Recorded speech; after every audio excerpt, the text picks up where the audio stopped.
Aisha, widow of Muhammad, peace be upon him, taught Muslim unity.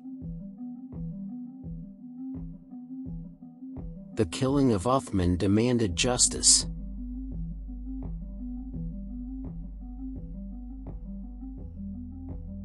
Aisha joined those seeking accountability at Basra.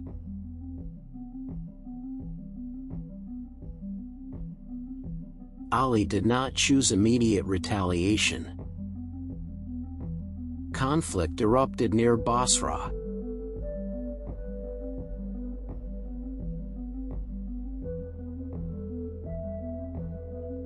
Aisha's camel was targeted and struck down.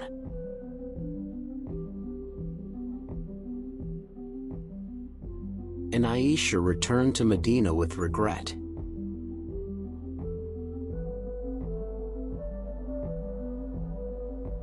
Justice matters, and unity must be protected.